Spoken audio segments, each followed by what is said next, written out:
Okay, so in the PDH application, they pointed to the high points that they were touching on, and so just to provide maybe a counterweight to that, this is in the upcoming draft PUCDP. Gonna go through some of the policies that might be conflicting. So here's one. It's maintain this lower intensity character, right? So it's not just shapes of buildings, right? It's also just like the density, right? Um, and this policy here is goal is to maintain it. So there's this phrase here. Well, some areas are candidates for infill, and again, it pointed us to those focus areas that we just saw. The overall strategy, right, is to preserve less intense character of the existing residential areas. So, um, you know, this might speak to not making density like R3, if the zoning is R75, for example. Okay, here's another one. The proposed plan has the development all the way up to the top of the bank of Manoa Stream. And this policy, this goal says maybe well, it wasn't such a good idea to encroach. Oh, and this is probably going to come up again, but this last part where it says where appropriate to have multi-use pathways. So it can be better recreational and scenic enjoyment of the stream's corridors. So that's one of the things. If you remember from the original proposal, they had that walkway that went actually along the stream. Um, and back then it wasn't claimed that it would ever be gated. So the idea might have been that there would have been kind of a walkway, right, along the stream. But again, that's no longer in the plan. And not only is that no longer in the plan, they might plan for the gate. So, there's that. Okay, I jumped down. This is more for it's targeting parks and open space, but there's also this idea of this stream. So, what was just shared before, the potential for trying to do multi-use pathways along the channels and streams. And the last sentence in this block, it says to support development of shared use paths along the stream, Manoa streams. So, um, that is one of the goals in the PUCDP, public access and so enjoyment of the streams, right, for everyone. Okay, this is probably the last one I'm going to touch on.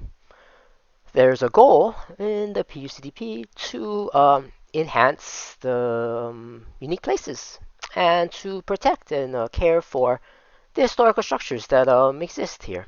So, yeah, let's see. Let's see. If you could protect them or encouraging rehabilitation, um, accommodating new uses for historic structures. That's one of the goals. That's something that the city does, want to do. Reuse some elements of, the architecture. So again, this is a goal, and just to clarify, the current proposal does not, I guess, other than the Newman Center, it does not preserve any other structures. So every other building is going to be demolished, and they're going to regrade it, and they're going to make the little the like a little subdivision, but not conforming, but yeah, like a similar to a subdivision. Okay. So, in closing, I feel like the acceptance criteria for this PDH proposal hinges on this assurance that it's compatible surrounding area, like land use wise, and it has the same beneficial effect as generally permitted use. And I guess just to summarize kind of what some of the things we found, boiler water supplies letter um, states that there's really not enough fire hydrant throughput, water, throughput for larger development. and so they needed to do the private sprinkler thing to maybe get a workaround. But it just speaks to you know the level of infrastructure, right? Water infrastructure that's currently in the area, city provided infrastructure. It's just maybe not currently. Um, it might not be actually up to what would be required if it was a just a subdivision, R75 subdivision, with whatever the 60 or so homes that we saw, right? So it's that, and the other thing was the road. To me, the access road I thought is kind of an issue. This is the city's subdivision guidelines.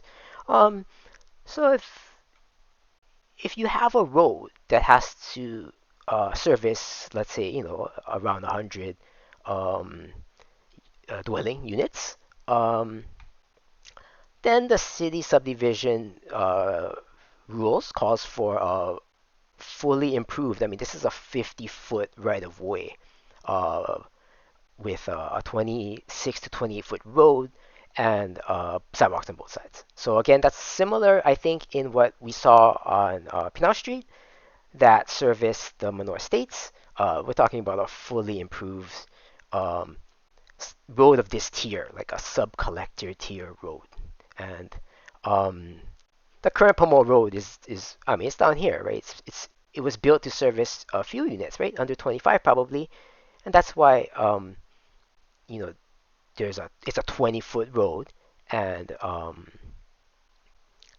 guess in this case there isn't even sidewalks, so it's maybe somewhere between access and an alley or whatever. But so that's another point. I feel like access-wise, it even if they just did a generally permitted subdivision back there,